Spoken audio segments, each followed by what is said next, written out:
직장 내 괴롭힘 등으로 알려져 있지만 이외에도 부모 자식 사이, 연인이나 부부 사이, 친구나 지인 사이 등 이미 우리 일상의 모든 인간관계에서 빈번하게 발생하고 있는 가스라이팅, 자존감 도둑들을 쫓아내고 진정한 나로 살아가자.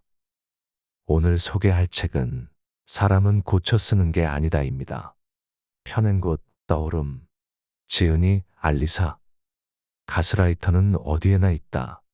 가스라이팅은 길을 잃고 혼란스러워하며 자신과 단절된 느낌을 받게 되는 정서적 학대의 한 형태다. 다른 사람을 조종해 기억, 인식을 비롯해 스스로의 정신 상태마저도 의심하도록 만든다. 직장 상사와의 관계에서 그리고 연인에게서 극심한 가스라이팅을 경험한 저자는 그 고통이 얼마나 심각하고 혼란스러울 수 있는지 누구보다 잘 알게 되었다. 그로 인해 우울증과 공황 발작까지 겪으며 수년이 지난 지금도 치료를 받고 있다. 하지만 그 안에서 가스라이팅을 역이용해 진정한 나로서 살아가는 방법을 깨달았다. 부모와 자녀 가스라이팅. 지방에 살면서 이제 막 취업에 성공한 A씨는 부모님께 몇 년 안에 돈을 모아 서울로 독립하겠노라 선언을 했다. 하지만 A씨에게 돌아오는 말은 응원과 격려가 아닌 부모님의 반대였다. 요즘 서울 집값이 얼마나 비싼데 생각이란 걸 하고 말하는 거냐? 고작 너 월급으로 어느 세월에 돈 모아서 독립을 하냐? 서울은커녕 이 지역에서도 독립할 수준도 안 되면서 꿈 한번 거창하게 꾸네? 독립할 생각은 하지도 말고 그 돈 생활비에나 보태라. 이런 부모님의 말에 A씨는 상처를 받았지만 수긍할 수밖에 없었다. 평생 키워주신 부모님을 뒤로하고 혼자서만 잘 살 수 없는 노릇이라는 걸 스스로 알기 때문이다. 이제 돈을 벌기 시작했으니 자신을 위해 살아가야 한다는 생각은 이기심으로만 느껴졌다. 그보다 평생을 나에게 희생한 부모님을 위해서 살아야겠다는 생각이 들었다. 독자인 저로서는 여기서 과연 A씨의 부모는 A씨를 위해서 하는 말일까? 아니다. 절대 아니란 것을 대부분 사람들은 느꼈을 것이다. 자식의 미래에 대한 걱정은 고사하고 자식을 무시하면서 자식 덕을 보려고 하는 마음이 큰 것으로밖에 생각이 안 든다. 내가 너 이만큼 키워줬으니 넌 이제 부모한테 효도하고 우리가 늙어 죽을 때까지 공양하면서 살아라. 이렇게 들린다. 어쩔 수 없는 A씨의 상황이 안타깝다. 연인 가스라이팅. 올해 대학교 4학년이 된 B씨는 7살 차이 나는 남자친구와 1년째 연애 중이다. 남자친구는 어엿한 직장인인데 졸업을 앞둔 B씨는 고민이 많았다. 앞서 취업 시장을 경험한 남자친구에게 이것저것 조언을 부탁하면 남자친구에겐 이렇게 말만 돌아올 뿐이었다. 너 성적으로는 서울의 어떤 회사도 못 들어가. 정신 차리고 현실 좀 봐라. 처음에는 응원해주지 않는 남자친구의 말에 서운했지만 자기보다 인생을 7년 더 산 선배의 말이기도 하고 누구보다 나를 사랑하는 사람의 말이니 인정해야 한다고 생각했다. 그러다 보니 점점 더 자신감이 떨어지고 면접에서는 번번이 떨어졌다. 그러니 더더욱 남자친구에게 의존하게 되었는데 알고 보니 그렇게 조언을 해준 남자친구는 취업한 지 고작 1개월밖에 안 된 신참이었다. 남자친구 또한 5년 넘게 취업을 준비하다 겨우 막 취업했을 뿐이었는데 B씨에게 근거 없는 자존감 공격만 한 것이다. 만약에 독자인 저희 남자친구가 이렇게 했다면 두말 할 필요 없이 바로 안녕히 가세요 할 것이다. 친구, 지인 가스라이팅.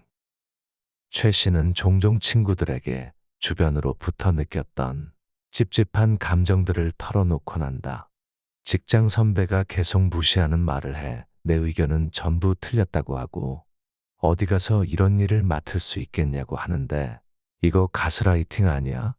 이 말을 들은 친구들은 거의 다 비슷한 반응을 보였다. 내가 듣기엔 아무렇지도 않은데 너가 너무 예민한 거 아니야?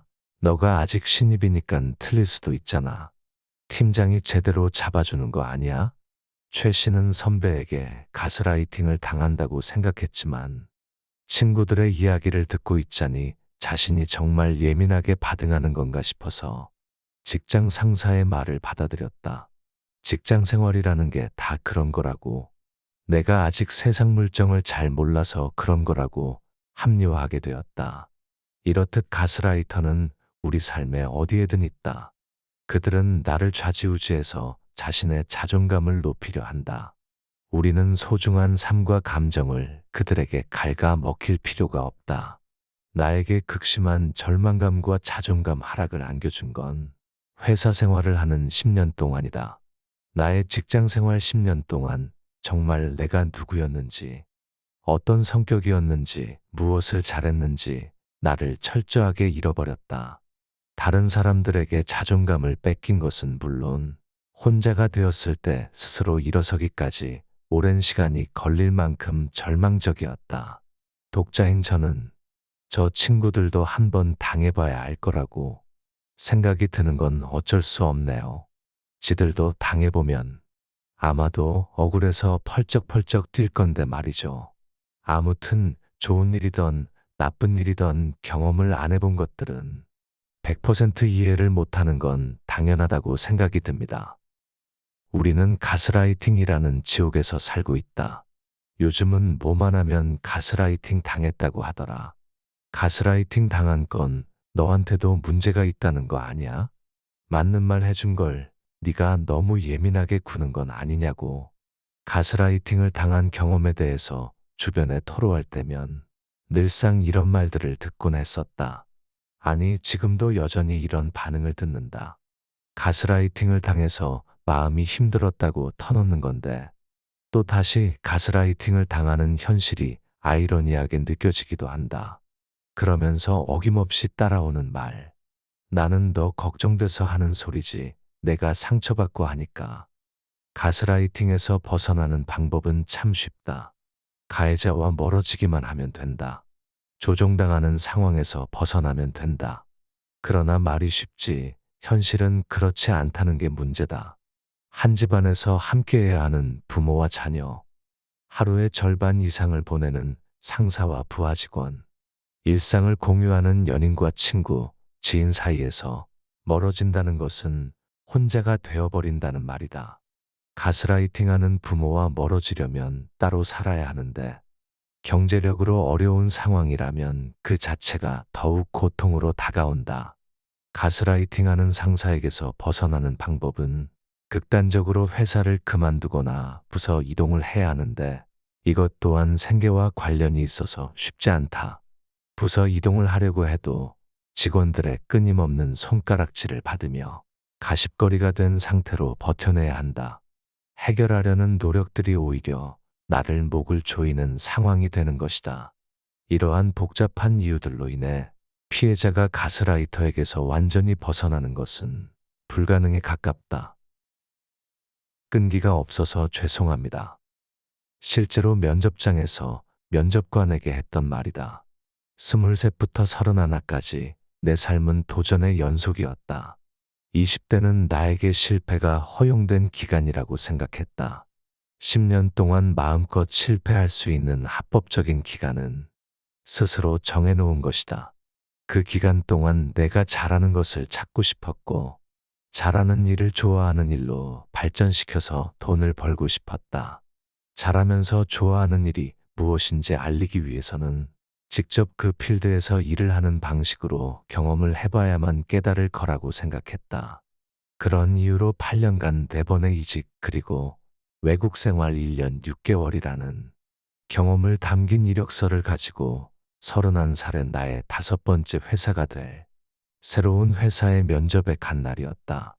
면접의 시작인 자기소개를 하는 1분 동안 면접관 2사람은 프린트해온 내 이력서를 읽었다. 나는 최선을 다해 준비한 자기소개를 했다. 10분 같던 1분이 지나고 자기소개가 끝나자마자 한 면접관이 물었다. 알리사님은 회사를 여러 번 옮기셨네요. 이유는 끈기가 없으신가 보다. 최선을 다해 내 자신을 어필하는 동안 면접관 2명은 나에게 어떤 질문들을 던질지, 어떤 난관에 빠뜨려서 시험을 해볼지 고민하고 있던 것이다. 이런 말을 듣고 지나칠 수가 없었다. 지금까지 면접만 100번 넘게 봐왔던 나였지만 끈기가 없다라는 말은 굉장히 당황스러웠다. 그럼에도 차분하고 명확하게 내 생각을 전달했다. 20대는 이것저것 겁 없이 도전할 수 있는 나이라고 생각해서 경험하고 싶은 마음에 이직을 여러 번 한 건 사실입니다. 끈기가 없는 게 아니라 도전적이고 열정적인 성격입니다. 그렇게 수십 번의 도전을 한 결과 귀사의 현재 포지션에 저의 역량이 적합하다는 확신이 들어서 지원하게 되었습니다. 이런 내 대답을 듣자마자 해당 면접관은 불쾌한 표정을 지으며 맞받아쳤다. 그게 끈기가 없는 거예요. 답은 정해져 있는 듯 했다. 그 면접장에서는 그 말에 수긍해야 끈기가 없는 아이로 비춰야만 살아남을 수 있겠다는 차가운 공기가 느껴졌다. 하는 수 없이 말해야만 했다. 저 자세를 취해야만 합격할 수 있으니깐. 그렇지 않으면 또 다른 회사에 이력서를 넣고 면접 기회가 찾아올 때까지 기도하며 조바심을 내야 할 테니 말이다. 끈기가 없어서 죄송합니다. 내가 죄송할 일은 아니었다. 나는 아무것도 잘못한 게 없었다. 이직을 여러 번 한 것은 절대 머리 숙일 일은 아니다. 이직을 많이 한 사실 자체가 끈기가 없는 거라는 명백한 근거도 없었고, 나의 이직 이력이 면접 보는 회사에 피해를 끼친 것도 아니었다. 오히려 다양한 경험과 경력 덕분에 빠르게 적응할 수 있고, 그럴 자신감도 있었다. 그럼에도 죄송하다는 말이 나온 것은 세상의 가스라이팅에 익숙해진 영향이 컸다. 그동안 이곳저곳 회사를 할 때마다 주위로부터 매번 듣던 질타였다. 또 그만뒀어. 그렇게 자꾸 그만둬서 어떡하니? 그렇게 끈기가 없어서 나중에 어떻게 먹고 살려고 하냐? 이직 자주 하면 어느 회사에서 널 뽑고 싶겠어. 네 손으로 네 무덤을 파는구나. 사전에서 끈기를 검색하면 쉽게 단념하지 아니하고 끈질기게 견디어 나가는 기운이라고 나온다. 사전적 의미가 변질되어 언제부턴가 끈기가 없다는 말을 직장에서 평생 뼈 묻지 않는 사람을 가리키는 말이 되어버렸다. 고용노동부 조사에 따르면 매월 99만 명 정도가 이직을 한다. 그렇다면 대략 100만 명 정도 되는 사람들은 모두 끈기가 없다고 비난해야 할까? 어느 상황에서든 어려움과 난관을 헤쳐나가지 않고 쉽게 그만두는 것은 끈기가 없는 거 맞다.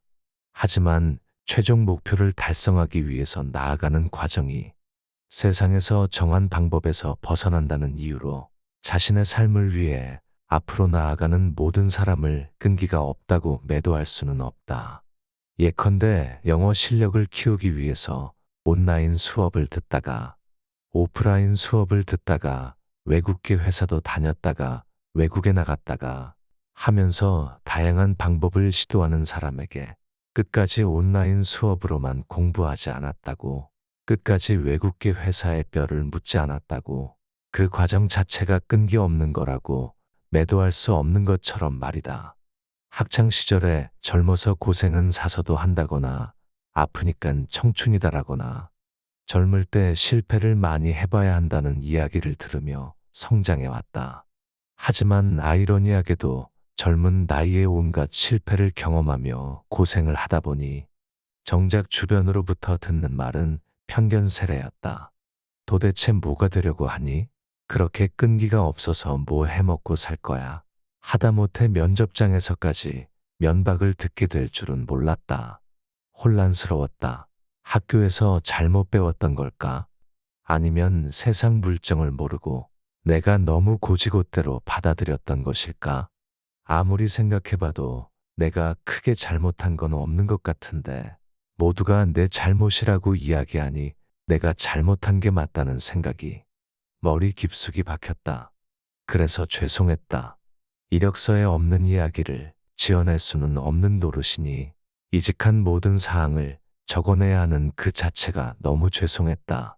지금은 나의 이직 이력이 회사에 폐를 끼치는 일이 아님을 명확하게 알지만 면접을 보러 다니던 당시엔 죄책감이 컸다. 똑바로 인생을 살지 못한 것에 대한 자책도 심했다. 회사에서 뽑고 싶은 직원으로 성쟁했어야 하는데 나는 그러지 못했으니깐.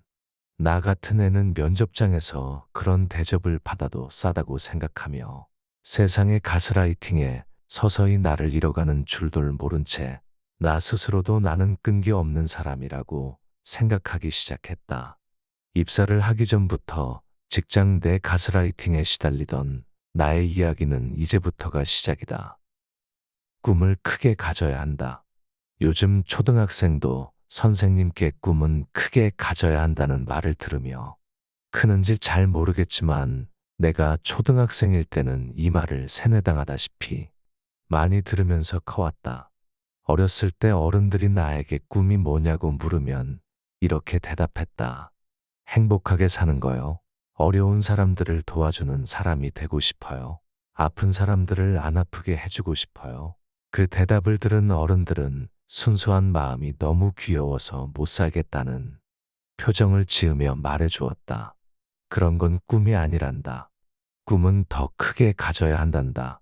나중에 커서 의사가 된다든지 아니면 의사랑 결혼을 한다든지 그런 이야기를 많이 들어왔기에 어렸을 적 내 꿈은 치과 의사랑 결혼하는 거라고 적은 적도 있었다. 그렇게 꿈을 크게 가져야 나중에 부자가 된다고 가르쳐 주셨기 때문이다. 꿈은 크게 가지라는 말의 정확한 의미를 중학생이 돼서야 이해할 수 있었다. 그 큰 꿈은 전교권에서 순위를 다투며 서울대학교에 입학하는 것이나 명문대를 나와 대기업에 취업하는 것과 같은 명확한 목표를 말하는 것이었다. 그게 어른들이 말하는 꿈이었다. 워낙 공부를 못해서 서울대학교를 꿈꾸진 않았지만 중학생 알리사에겐 나름의 꿈이 있었다. 4년제 대학교를 가는데 어려움이 없도록 인문계 고등학교에 진학하는 것이 1차 꿈이었고 고등학생이 되자 최종 꿈은 좋은 직업으로 옮겨갔다. 진짜 꿈을 찾기 전까지, 즉 학교에서 하라는 대로 착실하게 공부만 했을 때는 그 어느 누구에게든 끈기가 없다는 말은 들어보지 못했다. 공부를 싫어해서 소홀히 했어도 나에게 끈기가 없다고 하는 사람은 없었다. 서울대학교 가는 것이 높은 꿈이라면 처음부터 알려줬으면 좋았을 걸. 대기업에 입사하는 것이 큰 꿈이라면 대기업에 입사할 만큼의 좋은 성적을 받아야 한다고 가르치면 좋지 않았을까? 왜 학교에선 서울대학교나 대기업 같은 단어를 꿈이라는 단어로 바꾸어서 말하는 걸까? 이런 교육의 영향으로 우리나라 사람들은 꿈이라는 것을 내가 가져야 할 직업으로 받아들인다. 고등학생들에게 꿈을 물어보면 10명 중 9명은 의사, 교사, 공무원, 유튜버라며 명사형으로 대답하는 것만 봐도 알 수 있다. 나 역시 한국 사회에서 12년이란 시간 동안 세뇌형 교육을 받아왔기에 대기업 사원이 되는 것이 꿈이었고 그렇게 들어간 회사에서 오래도록 살아남는 것이 새로운 꿈이 되었다. 어릴 적 선생님 말씀처럼 회사 일을 시작하면서부터는 꿈은 좀 더 크게 갖기로 했다. 처음 꿈은 크게 가지기 시작했던 것은 계약직으로 대기업에 입사했을 때다. 비록 계약직이었지만 이름만 대면 전 국민이 다 아는 회사의 직원으로 매일 그 회사 건물을 드나들 수 있다는 사실 자체로 내 심장이 뛰던 때가 있었다. 2년 동안 큰 문제 없는 계약직 생활을 무사히 끝마치고 정규직이 되어 한국에서 알아주는 기업의 한 일원으로 장기 근속하는 큰 꿈을 이루고 싶었다. 그러기 위해 입사일부터 매일 새벽 5시 그 누구보다 하루를 일찍 시작했다. 드라마 김비서가 왜 그럴까의 주인공처럼 하늘거리는 블라우스에 H라인 치마를 갖춰 입고 뾰족 구두를 신고 집을 나섰고 회사 앞에서는 모닝커피를 사들고 긴 생머리 휘날리며 멋진 커리어 우먼이 된 것 같은 기분을 즐기며 큰 꿈을 매일 상기했다. 난 그렇게 매일을 참 열심히도 굳게 닫힌 지옥문을 내 손으로 직접 열고 있었다. 회사를 다녀본 사람이라면 모두 알 것이다. 회사 안에서 큰 꿈을 가진다는 것은 굳이 뛰어들지 않아도 되는 곳에 내 한 몸 던지는 일이라는 걸 매일같이 야근에 시달리는 것도 모자라 야근 끝난 후엔 회식까지 참석해 잘 먹지도 못하는 술을 하루도 빠짐없이 마셔가며 희생했던 나의 20대. 회사 선배들은 정규직 심사를 잘 받으려면 매일 술자리 따라다니는 건 선택이 아닌 필수라고 이야기해줬다. 그 말을 당연하게 믿었다. 야근도 술자리도 모두 그저 회사 생활의 일부일 뿐이라고 믿었다. 칼퇴근, 워라밸 같은 건 정규직이 되고 난 후에 즐겨도 늦지 않다고 스스로를 위안했다. 큰 꿈을 이루려 할 때 작은 희생이 따르는 건 실과 바늘 같은 거라고 합리화했다. 10년이 지난 지금 내가 겪었던 일을 똑같이 겪고 있는 사람들에게 이 말을 꼭 해주고 싶다. 자신을 희생해가며 이뤄야 하는 꿈이라면 차라리 꾸지 않는 게 좋겠다고. 아니, 그런 꿈은 이루지 못해도 괜찮다고 말이다. 대기업 직원이 아니면 어떠한가? 계약직이면 어떠한가? 나는 나 자체로 소중하다. 다시는 돌아오지 않을 나의 소중한 20대를 세상이 강요하는 큰 꿈을 위해서 무의미한 시간들로 채우거나 스트레스로 나를 혹사시키지 않아도 된다. 나만의 꿈을 위해 살자. 세상이 정해준 꿈 같은 거 말고 사람들이 말하는 내가 지켜내며 살아야 하는 정해진 모습 같은 거 말고 자유로운 나의 의지로 직접 스케치해서 나만의 그림으로 완성시키기 위해 나의 청춘을 조금 더 투자해보자. 요즘 유행하는 말 중에 이 말처럼 후려치기 하기 좋은 말이 또 있을까? 신입사원들 앞에서 라떼는 말이야 라는 말과 함께 하늘 한번 쳐다봐주고 묻지도 않은 충고를 늘어놓는다. 나 때는 이렇게 하는 것이 정답이었는데 요즘 친구들은 틀리게 살고 있어. 과연 요즘 친구들이 예전의 기준에 맞지 않기에 틀린 걸까?